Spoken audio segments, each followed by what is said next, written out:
Ni la empresa de agua de Guayaquil, Interagua, ni los tanqueros que la transportan se salvan de los vacunadores, al punto que en Monte Sinaí intervienen militares por las amenazas. El movimiento Pachacutic dejó en libertad a sus militantes para que voten por cualquiera de los finalistas presidenciales.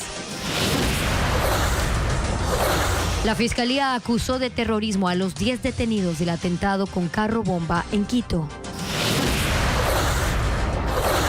La Fiscalía y Policía allanan las oficinas de 3 jueces de la Corte Provincial del Guayas, investigados en el presunto delito de prevaricato. Bluebot es el primer robot que atiende e incluso baila en un restaurante en Quito.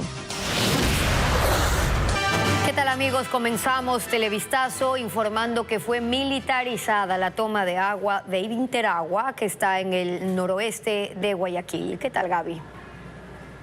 Hola, Steffi. Amigos, bienvenidos. Las Fuerzas Armadas tomaron la medida porque los tanqueros estaban siendo extorsionados por delincuentes. Merlin Ochoa informa que en el lugar 150,000 personas son las perjudicadas. La toma de agua de Interagua está militarizada y con resguardo policial desde el martes. Los extorsionadores estaban cobrando $2,000 al mes a los 65 tanqueros, a cambio de dejarlos abastecerse de agua en la planta y distribuir el líquido vital.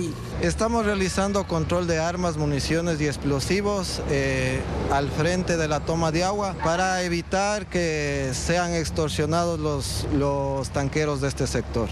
Muchos de los tanqueros dejaron de trabajar, lo que ocasionó desabastecimiento. En Monte Sinaí, 150,000 personas compran el agua a los tanqueros. La palabra vacunas ocasiona pánico, por eso los habitantes no muestran sus rostros. Desde el lunes no tenemos agua, porque los tanqueros no están subiendo a dejarnos.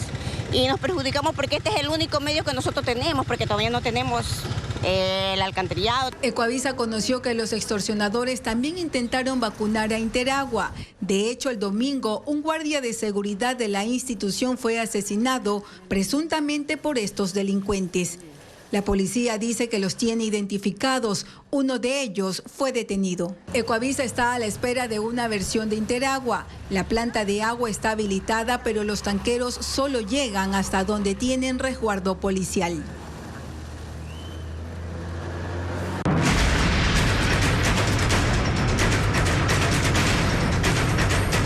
Cárceles, el control secuestrado. Anoche, policías y guías penitenciarios que estuvieron retenidos por los presos ya fueron liberados. Diego Cuenca informa cómo está la situación en la cárcel de Turi y en la de Machala, donde ocurrieron los hechos. Las 57 personas, entre policías y agentes penitenciarios, que habían sido retenidos desde el miércoles, fueron liberadas por los presos pasadas las 22 horas del jueves, en la cárcel de Turi en Azuay. No se reportaron heridos. Las autoridades de esa prisión detectaron que los presos también destruyeron cámaras de seguridad en los pabellones luego de que salieron a las terrazas. Al conocer la novedad, los 400 militares se retiraron y solo permanecieron policías en los alrededores del recinto penitenciario. Estaban obstaculizando la visión y dañando el sistema de videovigilancia del centro penitenciario. Según el Servicio de Atención a Personas Privadas de la Libertad de SNAI, los presos tomaron esa medida como represalia ante la intervención de militares y policías en sus celdas para decomisar objetos prohibidos como armas y droga. También en la cárcel de Machala, en El Oro, otros 15 uniformados que estaban retenidos fueron liberados. Por estos hechos, el Gabinete de Seguridad del Gobierno se reunió esta mañana.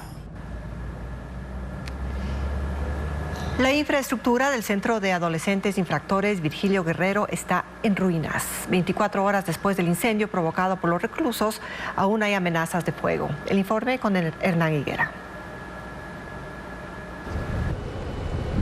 La infraestructura del Centro de Detención de Menores Virgilio Guerrero está en ruinas y aún ardiente. Informes preliminares aseguran que está afectada en un 80%. 24 horas después de que los internos destruyeron la cárcel, aún hay amenazas de reinicio de fuego. El área tenía habitaciones con capacidad para 100 internos. Funcionaba en 2 pisos y se dividía el espacio para las áreas de acogida el área administrativa y los consultorios médico, psicológico y odontológico.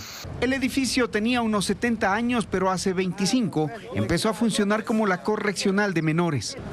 Sus instalaciones eran como un claustro religioso. De hecho, antes de que llegue a manos del SNAI, lo regentaba la comunidad de religiosos capuchinos. En el 2019, un amotinamiento también quemó esta infraestructura, pero esta vez la afectación es mayor. Era uno de los centros carcelarios que mejores condiciones tenía para los menores infractores. Sí, ya me multaron por la zona. 3 jueces penales fueron allanados sus casas, sus oficinas esta madrugada en un operativo conjunto de la Fiscalía y la Policía Nacional por presunto delito de prevaricato. Hubo incidentes en el momento de ingresar a la urbanización donde reside uno de los investigados. A través de redes sociales, la Fiscalía informó que esta madrugada se allanaron los despachos de los jueces Pedro O., Reinaldo C. y Henry M. de la Corte Provincial del Guayas. A ellos se los investiga por un presunto delito de prevaricato. Durante este operativo se levantaron indicios entre los que se incluyen documentos, computadoras, memorias externas y dinero en efectivo. Los 3 jueces integran una sala penal que se ha pronunciado en los casos Roditi, IES, y que el pasado 24 de agosto expresó un fallo a favor del juez que prohibió en el 2021 el traslado de Adolfo Macías, alias Fito, a cualquier centro penitenciario distinto a la cárcel regional. Recordemos que alias Fito fue trasladado con orden de otro juez a la cárcel de máxima seguridad conocida como La Roca el pasado 12 de agosto en el marco de una intervención militar y policial a la penitenciaría del Litoral. Y los jueces, hoy allanados, resolvieron que el juez que permitió ese traslado no tenía competencia para dar esa disposición. Pero a los jueces no solo les allanaron las oficinas, sino también sus domicilios. En uno de los operativos hubo incidentes. Y es que al intentar ingresar a una urbanización en la parroquia La Aurora, los guardias de seguridad lo impidieron y realizaron 3 disparos al aire.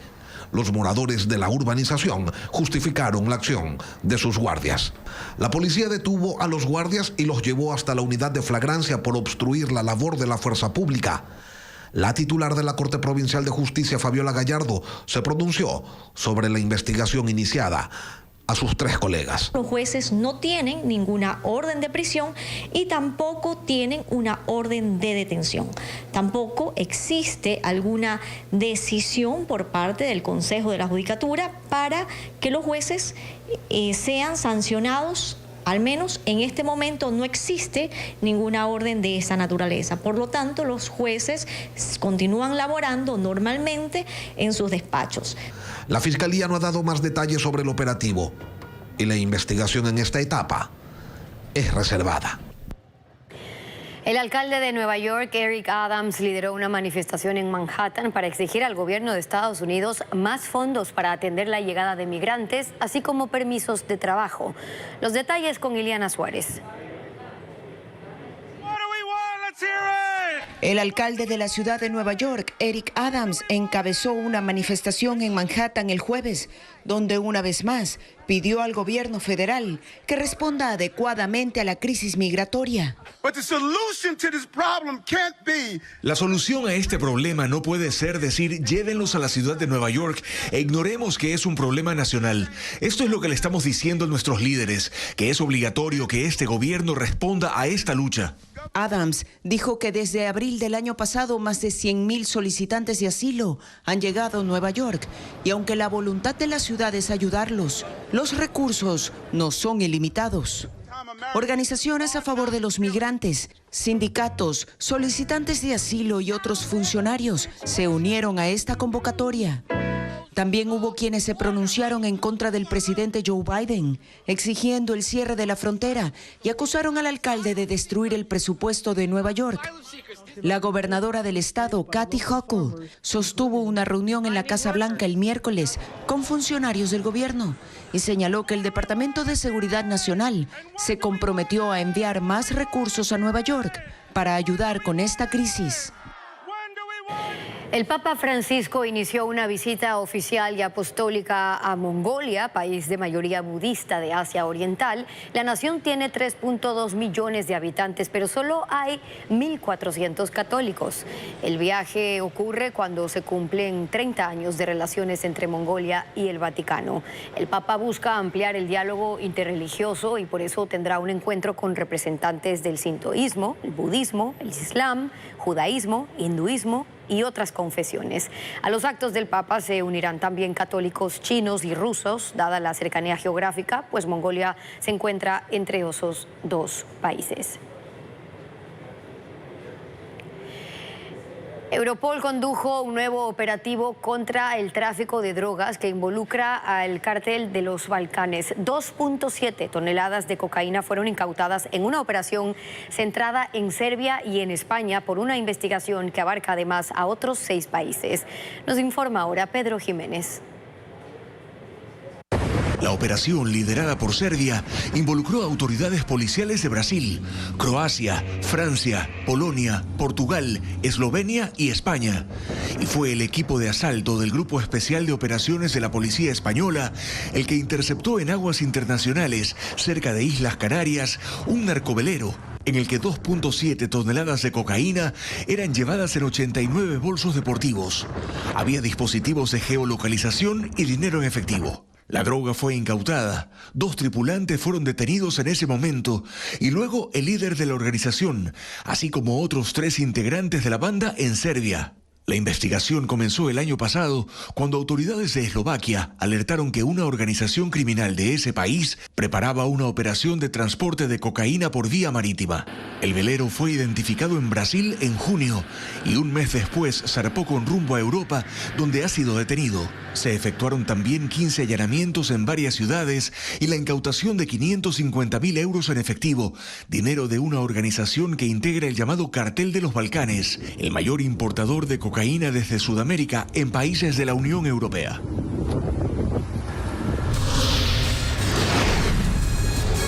Más adelante, la campaña hacia Carondelet avanza y uno de los finalistas denuncia amenazas contra su vida. ¿De quién se trata? Los candidatos presidenciales aprietan el acelerador. Ambos retomaron ya sus recorridos por el país, los cuales se suman a la interacción que mantienen con sus seguidores en redes sociales.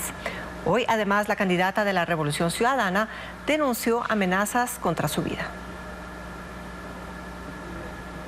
Por venir acá, gracias por... Ambos están recorriendo la Sierra Central, Novoa en Tungurahua, González en Imbabura, aunque cada cual imprime su estilo propio a la campaña que oficialmente no comienza aún. Luisa González, por ejemplo, prioriza las entrevistas en medios de comunicación. Justamente en una de esas entrevistas, hoy denunció que la policía detuvo a unos sujetos con armas y que uno de los detenidos dijo esto. Que tenía que entregar unas bombas y que el objetivo pues era Luisa González. El día de hoy he hecho el pedido, he aceptado lo que indicó el presidente Guillermo Lasso para que las Fuerzas Armadas también me den seguridad. Novoa, que hoy está en Tungurahua, prefiere las concentraciones y los discursos antes que las entrevistas en medios. Frente a sus seguidores interactúa, baila, recibe presentes de todo tipo y recuerda sus planes y propuestas. Necesitamos seguridad y empleo. A la par de sus recorridos en territorio, los candidatos también están muy activos en redes sociales.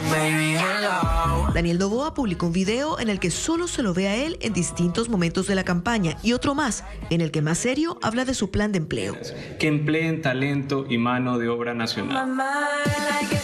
Y Luisa González volvió a dar espacio en sus redes a su candidato a vicepresidente Andrés Arauz, con quien realizó un conversatorio online.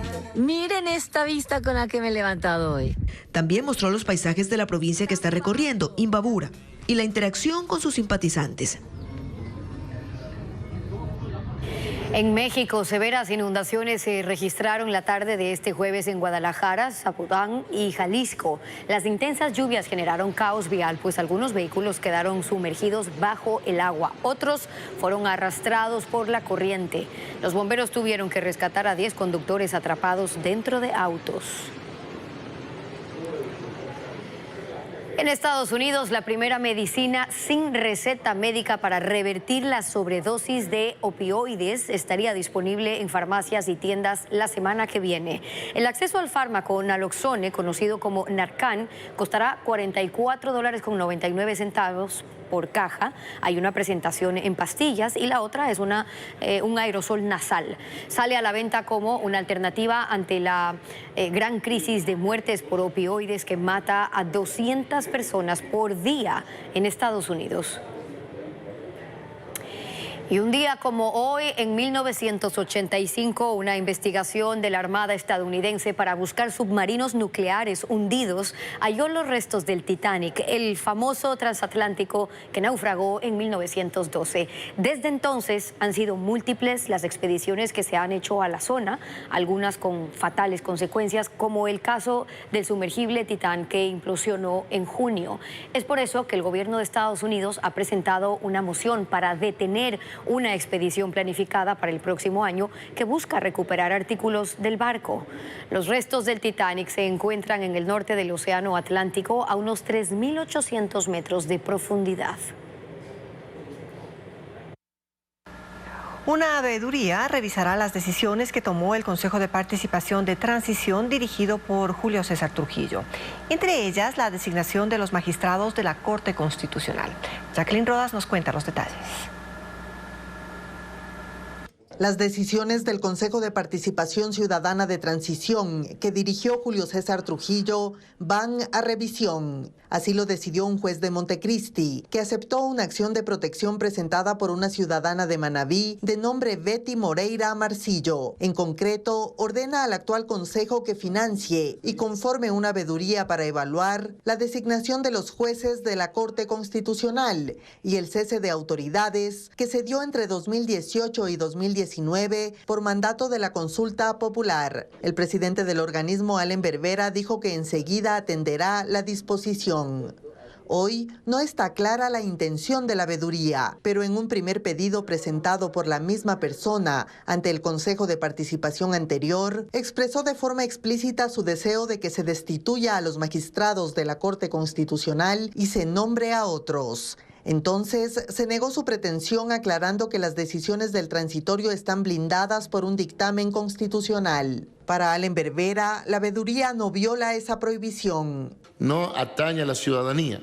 El pueblo es el primer y gran fiscalizador de la actividad pública. Llamará a sesión del Pleno para realizar la convocatoria y designar a los integrantes de la veeduría. Ecuador como destino para teletrabajo de extranjeros. Al volver le mostraremos la escasa respuesta internacional al plan que buscaba convertir al país en oficina del mundo.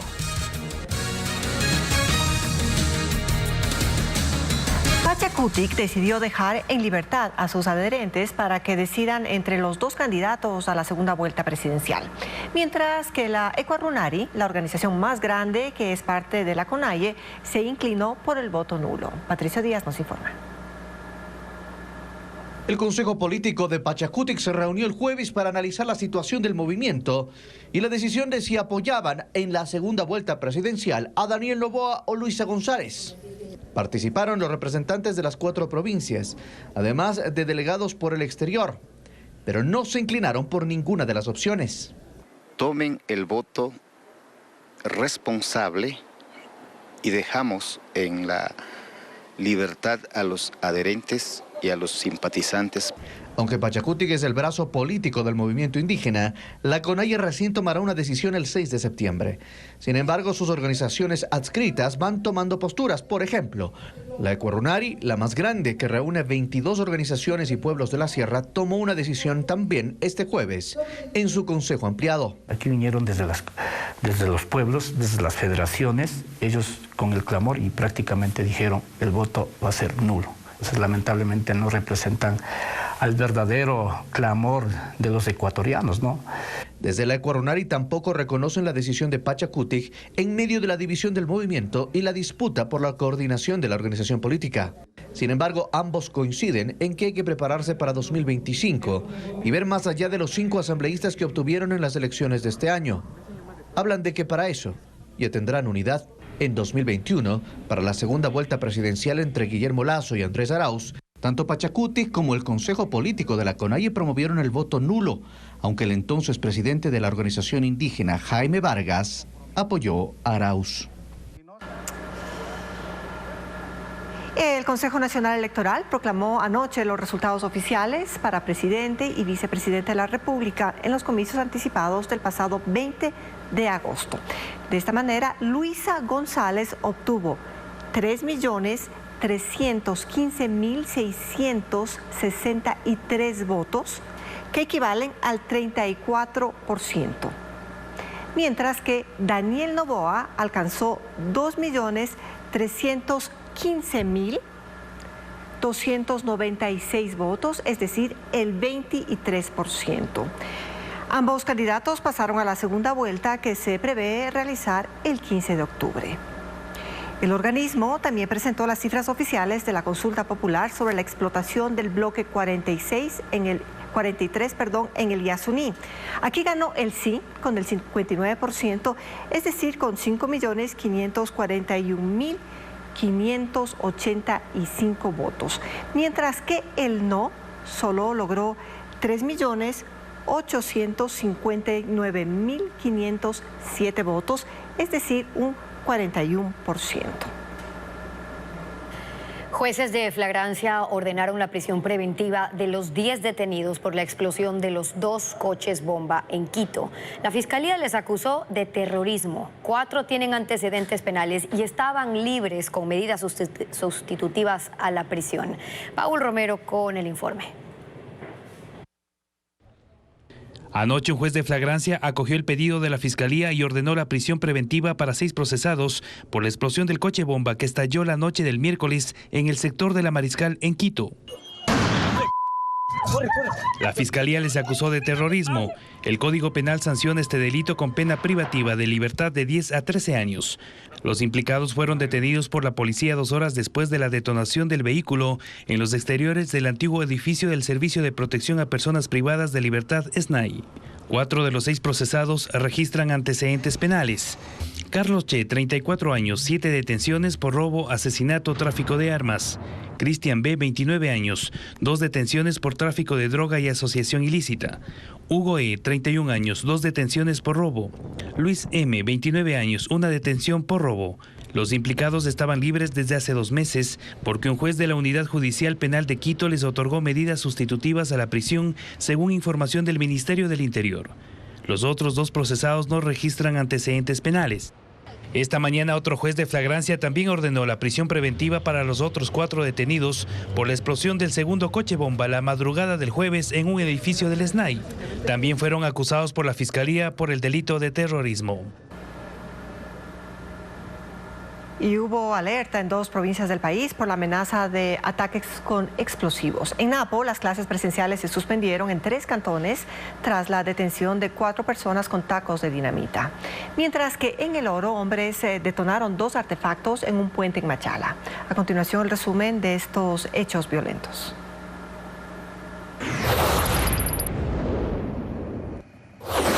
La alarma se registró aproximadamente a las 5 de la tarde de este jueves, tras la explosión de un tanque de gas cerca al puente ubicado sobre el río Misaguayí, en Archidona.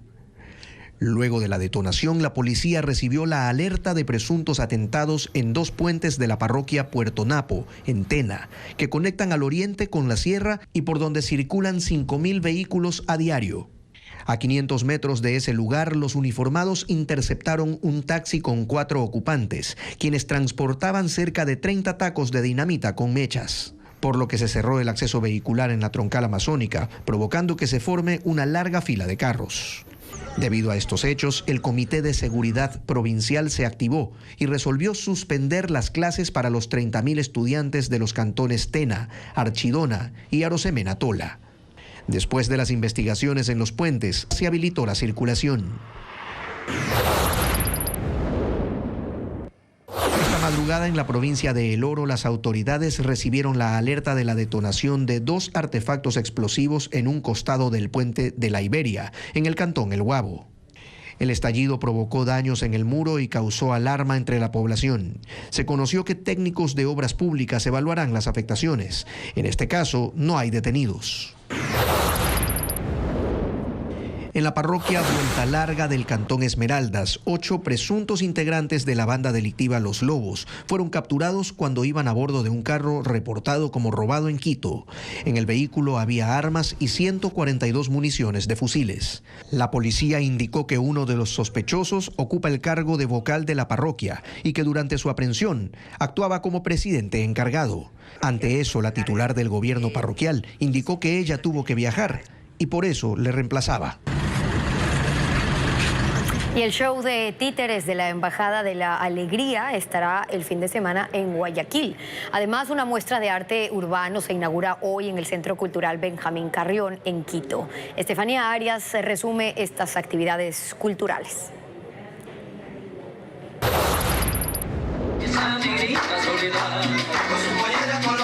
Es la Embajada de la Alegría, que llega desde Machala a Guayaquil para 2 presentaciones este fin de semana, en el Teatro Muégano, en el centro de la ciudad. Juegos populares, músicas tradicionales y danzas folclóricas que sumergen a los asistentes en los delirios de la vaca Lola, el palo encebado, la cometa o en la voz del ruiseñor de América. Las funciones serán el sábado a las 5 de la tarde y domingo a las 12 del día. 9 artistas ecuatorianos participan desde este viernes en una muestra colectiva de arte urbano denominada Calle Adentro, que se realizará en el Centro Cultural Benjamín Carrión de Bellavista, en Quito. Es una propuesta curatorial de arte de calle. La exposición estará de lunes a viernes de 11 de la mañana a 5 de la tarde hasta el 18 de noviembre. La entrada es libre. Michi, Melo y Tita están de vuelta. En esta 4ª edición ofrecen hacer reír con sus ocurrencias y personalidades mientras incursionan en el glamuroso mundo de la televisión y contratan a un productor de contenidos. Con la actuación de Cristian Maquilón, David Reynoso, Víctor Arauz y Alex Bisuete. Las funciones serán desde este viernes 1 al domingo 3 a las 8:30 de la noche en el Teatro Fedenador, norte de Guayaquil.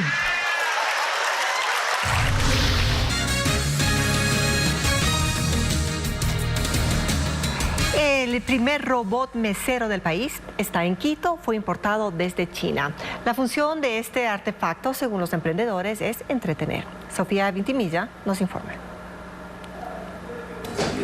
Conocer el mundo en el siglo XXI es cada vez más sencillo. Al parecer no es necesario viajar. Hay espacios que logran transportarnos a destinos tan lejanos como el Asia y conocer la magia de un restaurante moderno de sushi. Esto en compañía del primer robot mesero del país. Su nombre es Bluebot. Los propietarios del lugar aseguraron que no suplirá las funciones de los camareros. Más bien, buscará entretener. Una de sus habilidades es bailar, pero si hay mucha insistencia, escuche con atención la respuesta que seguro le sacará más de una carcajada. Vamos, tengo trabajo que hacer. No puedo estar bailando todo el tiempo. La idea del restaurante nació cuando Alexandra visitó Colombia. Ella hace varios años intentó emprender en Ecuador, pero pese a las experiencias fallidas, no desistió, probando que aún es posible tener un negocio rentable. Apostamos al talento nacional en cuanto a la construcción de la banda. No la importamos, habíamos pensado en importarla y creo que acá en Ecuador hay mucho talento. El lugar abrió en el norte de Quito hace 2 semanas y desde entonces todos los días se llena. Vivir una experiencia distinta al parecer es el principal atractivo. Solo 113 extranjeros han obtenido la visa para nómadas digitales, una campaña impulsada en septiembre del 2022 que aspiraba a entregar más de 10.000 de estos documentos para potenciar el turismo nacional. Vanessa Robles amplía el tema. Hace un año, el Ministerio de Turismo impulsó una campaña para incentivar la visa para nómadas digitales. La meta era otorgar entre 8.000 a 10.000 documentos hasta el 2025. Pero la cifra está por debajo del objetivo planteado. Según Cancillería, Hasta ahora se han emitido 113 visas nómadas para extranjeros de 27 países. Entre los requisitos para esta visa constan ser ciudadano de uno de los 183 países que estableció el Ministerio de Turismo, ingresos mensuales del exterior equivalente a 3 salarios básicos, es decir, $1,350, certificado de antecedentes penales, documentación que certifique ser dueño de un negocio o empleado de una empresa extranjera y tener un seguro de salud. Esta visa nómada digital permite a extranjeros trabajar desde Ecuador de manera remota, como Nancy, entomóloga de profesión, quien llegó de Connecticut, Estados Unidos, y ya ha recorrido la costa, sierra y oriente en el último año. Yo estoy viajando, todos mis clientes me contactan desde los Estados Unidos. De las 113 visas de residencia temporal rentista para trabajador remoto, 47 se han entregado a personas provenientes de Estados Unidos, 17 de Canadá, 7 de España, 6 de Rusia y el restante desde China, India, Australia o Alemania no superan los 3 documentos. La solicitud cuesta $50, valor al que se le agregan otros 270 cuando obtienen el documento, cuya vigencia es de 6 meses a 2 años. Los bomberos de 3 ciudades ayudan a combatir los incendios forestales en 3 parroquias de Quito. Los uniformados llegaron con vehículos y equipos. Alex Ceballos informa. Inmediatamente el equipo que llegó de Riobamba se incorporó al trabajo en Quito. Descendieron 300 metros por esta pendiente para combatir las llamas que amenazaban con extenderse. En total, 60 bomberos de Riobamba, Guaranda y Sangolquí ayudan en varios frentes a contener los incendios forestales. El trabajo se efectúa en las parroquias de Pifo, Puembo y Tumbaco. Son amplias zonas de vegetación que sufren las consecuencias de una imprudencia que será castigada. El alcalde manifestó que se tiene identificado al responsable. He pedido ya que la Agencia Metropolitana de Control proceda con la sanción donde empezó el punto original. Ahí hay un sitio, hay un predio donde se hace carbón. Por lo tanto, lo que hacen es enterrar la madera que queman dentro de la tierra y se generó un punto caliente que luego propagó. El helicóptero del Cuerpo de Bomberos de Quito ayuda también con descargas desde el aire. Sin embargo, el viento y el tendido eléctrico de alta tensión dificultan el trabajo. Por tierra las labores continúan con la ayuda de los bomberos de las provincias. En Quito existen 4 viveros municipales en los que existen varias especies endémicas para reforestar la ciudad. Sofía Vintimilla informa que son más de 12 hectáreas de cultivos. El cultivo y crecimiento de un árbol en los viveros municipales tarda entre 2 a 5 años. Antes de este tiempo no es posible plantarlos en los espacios públicos, porque sus raíces no son tan firmes para soportar las circunstancias a las que la mayoría se exponen a diario. Si ponemos plantas pequeñas, muy probablemente mueran, o sean vandalizadas o rotas, incluso hasta se nos roban los árboles. En Quito hay 4 viveros municipales que funcionan hace 15 años. Allí no solo se cultivan plantas y árboles nativos del ecosistema del bosque andino. En los laboratorios genéticos se reproducen más de una decena de especies. La gobedia, que es una de las que están en peligro de extinción, ella tenemos 6 meses en oscuridad, luego pasa 6 meses en luz y empiezan a germinar. Estamos hablando de 2 meses para que empiece a germinar. Es una orquídea. Sí, es nativa de la Armenia. ¿Qué pasa con esta planta que se está perdiendo en esa zona? Uno de los viveros está ubicado en el Parque de las Cuadras, en el sur de Quito. Son cerca de 2 hectáreas que acogen a más de 10.000 árboles. Arrayanes que crecen solo 10 centímetros por año. Guarupos que florecen una vez cada 12 meses. El objetivo es que la ciudad pueda disminuir los impactos del cambio climático. Generación de sombra, producción de oxígeno, minimización de las fuentes de calor, por ejemplo, de estas islas de calor que se hacen en los parques, por ejemplo. Entonces, cuando hablamos de arbolado, son estos servicios ambientales que nos dan a los ciudadanos. Los funcionarios a cargo de los viveros señalan que tras un incendio forestal, el suelo puede tardar hasta 2 años en recuperarse y solo en ese momento es posible iniciar un trabajo en el ecosistema, plantando árboles, flores y plantas.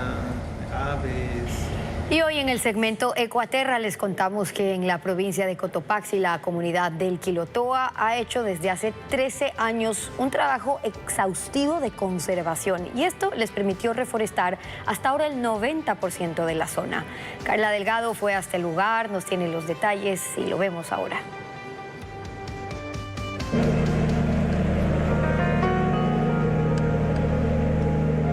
Es la Reserva Natural del Quilotoa y una de las lagunas volcánicas más majestuosas del Ecuador. Está situada a 3.900 metros sobre el nivel del mar, en la parroquia de Zumbagua, provincia de Cotopaxi. La laguna está dentro del cráter. Tiene 250 metros de profundidad y un diámetro de casi 9 kilómetros. Los minerales producto de la erupción ocurrida hace más de 800 años le dan el tono verdoso que la convierte en un imán para los turistas. Hoy esta reserva recibe 180,000 visitantes al año. Antes los habitantes utilizaban estos campos para cosechar. Este terreno dentro del cráter era el más cotizado porque daba buena producción. Y todos enfocados en esto. Se quemaba, se preparaba y todo era para la agricultura. Y también para la ganadería, causando la degradación de los campos. La situación cambió a partir de 2010 cuando el Quilotoa fue declarado como una área protegida.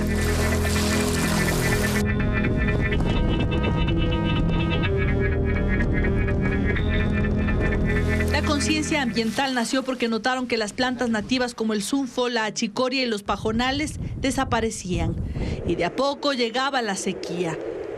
Y la comunidad empezó a compensar a los dueños de terreno para que deje de sembrar, de quemar, de hacer todo el daño. Más bien que dejen para que haya la recuperación ambiental dentro del cráter. Los pajonales andinos cumplen una función vital en el ecosistema. Reproducen, generan y regulan el recurso hídrico al retener humedad, lo que aseguraba el abastecimiento del agua para la comunidad. Cuando lo notaron, empezaron a reforestar. Actualmente el 90% del área está regenerada. Nosotros sí vamos a seguir conservando más a esta laguna de Quilotoa. Nosotros años pasados hemos sembrado casi 18,000 plantas nativas. Y aunque reciben miles de visitantes, los vigilantes comunitarios hacen un trabajo importante. Cuidan que los turistas respeten las especies del lugar. Aquí también los niños participan, luego de hacer sus tareas de la escuela. Me enseñaron a proteger las plantas, no botar la basura. Esto es bellísimo. Aquí se ha contabilizado al menos unas 85 especies de plantas y variedad de animales. Bueno, en animales tenemos aquí el zorro de páramo, tenemos algunas aves rapaces como los guarros, tenemos el águila pechinegra, tenemos algunas especies de colibríes. Las lagartijas son las más comunes. Su papel es importante porque controlan las plagas e insectos. En la reserva el trabajo es conjunto. Los guardaparques del Ministerio de Ambiente son quienes de forma técnica guían a la comunidad para mantener sostenibles y correctas prácticas. Una reserva que genera vida y provee con su belleza sustento a más de 200 familias que habitan alrededor de la reserva.